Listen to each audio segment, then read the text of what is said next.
नमस्कार.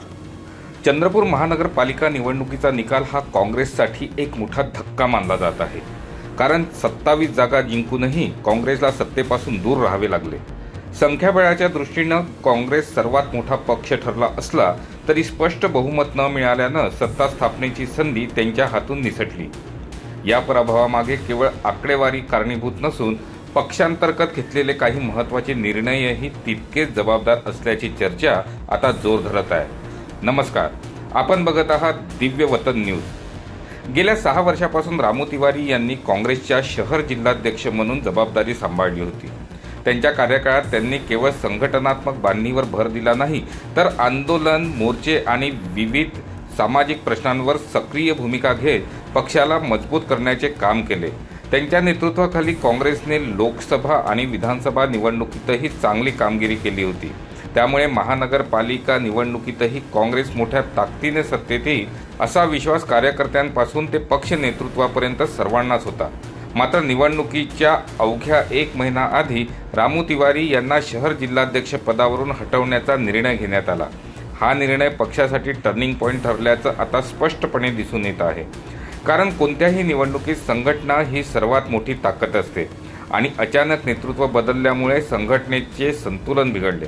कार्यकर्त्यांमध्ये संभ्रम निर्माण झाला आणि पक्षाच्या अंतर्गत एकजुटीला धक्का बसला.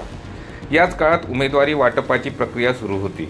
अनेक वर्षांपासून पक्षासाठी काम करणाऱ्या, जनतेत मजबूत संपर्क असलेल्या कार्यकर्त्यांना तिकीट नाकारण्यात आलं. त्यांच्या जागी नव्या आणि कथित पसंतीच्या उमेदवारांना संधी देण्यात आली. त्यामुळे निष्ठावान कार्यकर्त्यांमध्ये मोठ्या प्रमाणावर नाराजी निर्माण झाली. काही ठिकाणी कार्यकर्त्यांनी निष्क्रिय भूमिका घेतली, तर काही ठिकाणी अप्रत्यक्ष विरोधही दिसून आला. याचा थेट परिणाम मतदानावर झाला. निवडणुकीपूर्वी काँग्रेसला सुमारे 40 जागा मिळण्याचा अंदाज व्यक्त केला जात होता. जर ही संख्या गाठली असती तर काँग्रेसला स्पष्ट बहुमत मिळाले असते आणि सत्ता स्थापन करणे सहज शक्य झाले असते. मात्र अंतर्गत मतभेद, संघटनात्मक कमकुवतपणा आणि उमेदवारी वाटपातील त्रुटी यामुळे काँग्रेसला केवळ 27 जागांवर समाधान मानावं लागलं. हा आकडा सत्ता स्थापनेसाठी अपुरा ठरला. याचाच परिणाम महापौर निवडणुकीतही दिसून आला. काँग्रेसकडे सर्वात जास्त जागा असूनही बहुमताचा आकडा गाठता न आल्यानं इतर पक्षांनी एकत्र येत सत्ता स्थापन करण्याची संधी साधली.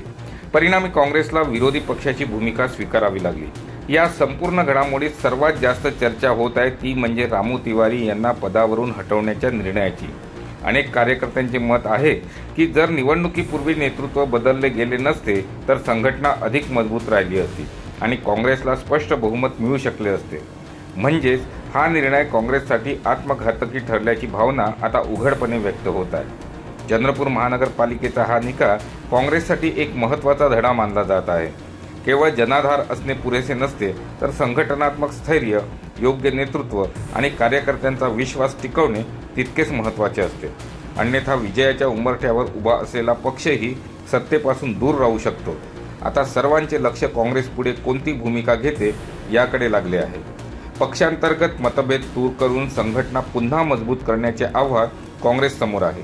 कारण संघटना मजबूत असेल तरच भविष्यातील निवडणुकांमध्ये पक्ष पुन्हा सत्तेच्या शर्यतीत परतू शकतो. आजचा विषय कसा वाटला, व्हिडिओ कसा वाटला, कमेंट अवश्य करा. व्हिडिओला लाईक करा, शेअर करा आणि चॅनलला सबस्क्राईब करा. बघत राहा दिव्य वतन न्यूज.